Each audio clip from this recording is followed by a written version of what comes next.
बंगाल में बीजेपी की प्रचंड जीत के बाद अब कौन बनेगा मुख्यमंत्री?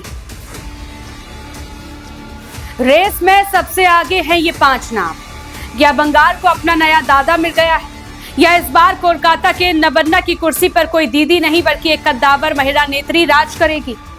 2021 की हार का बदला 2026 में लेने के बाद बीजेपी के दफ्तरों में लड्डू बंट रहे हैं, लेकिन दिल्ली के गलियारों में एक सन्नाटा पसरा हुआ है।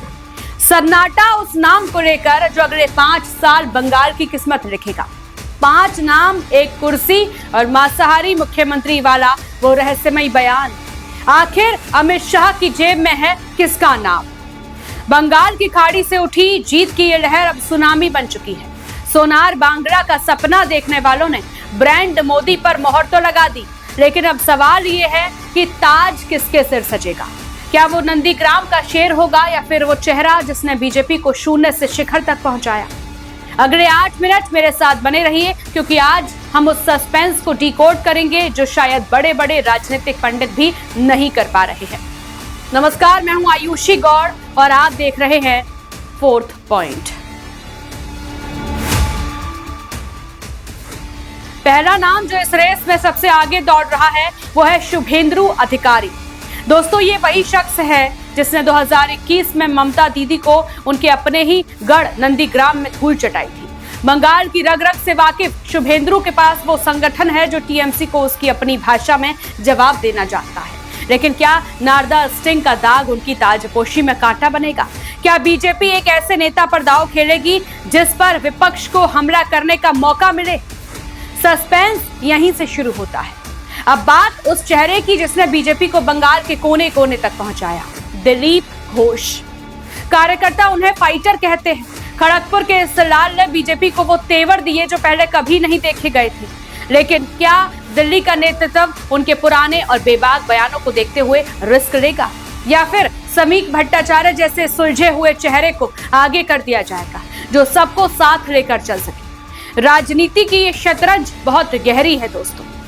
अब यहां से खेल पलटता है। बीजेपी ने इस चुनाव में नारी शक्ति को ढाल बनाया था, तो क्या संदेश खाली की चीख और महिलाओं की सुरक्षा के मुद्दे का जवाब किसी महिला मुख्यमंत्री से दिया जाएगा? इस रेस में रूपा गांगुली का नाम अचानक तेजी से उभरा है। द्रौपदी के किरदार से घर घर में पहचानी जाने वाली रूपा की छवि साफ है। उनके साथ अग्निमित्रा पॉल भी हैं जो अपनी बेबाक बयानबाजी से टीएमसी के पसीने छुड़ा देती है। क्या बीजेपी एक महिला कार्ड खेलकर ममता दीदी के बचे कुचे वोट बैंक को हमेशा के लिए खत्म कर देगी? लेकिन असली सस्पेंस तो सुकांत मजूमदार के उस एक बयान में छिपा है। उन्होंने कहा, बंगाल का मुख्यमंत्री मांसाहारी होगा। इस एक शब्द ने बंगाल की पहचान, संस्कृति और खान पान को सीधे मुख्यमंत्री की कुर्सी से जोड़ दिया। इसका मतलब साफ है, कोई बाहरी नहीं बल्कि विशुद्ध बंगाली ही राज करेगा। और यहाँ एंट्री होती है एक युवा चेहरे की, निश्चित प्रामाणिक। क्या मोदी शाह की जोड़ी किसी नए और युवा चेहरे को लाकर सबको चौंका देगी, जैसा उन्होंने मध्य प्रदेश और राजस्थान में किया था? साथियों, रेस में 5 नाम हैं, लेकिन बंगाल की मिट्टी किसे अपनाएगी ये फैसला दिल्ली के बंद कमरों में लगभग हो चुका है। सस्पेंस की घड़ी अभी खत्म होने वाली है। आपको क्या लगता है, नंदीग्राम का शेर शुभेंदु या फिर नारी शक्ति का प्रतीक रूपा गांगुली? कमेंट बॉक्स में अपनी राय जरूर दीजिए, क्योंकि आपकी राय ही लोकतंत्र की असली ताकत है। अगर वीडियो पसंद आया हो तो चैनल को सब्सक्राइब करें और इस खबर को जंगल की आग तक फैला दें। और आप जुड़े रहिए फोर्थ पॉइंट के साथ। नमस्कार।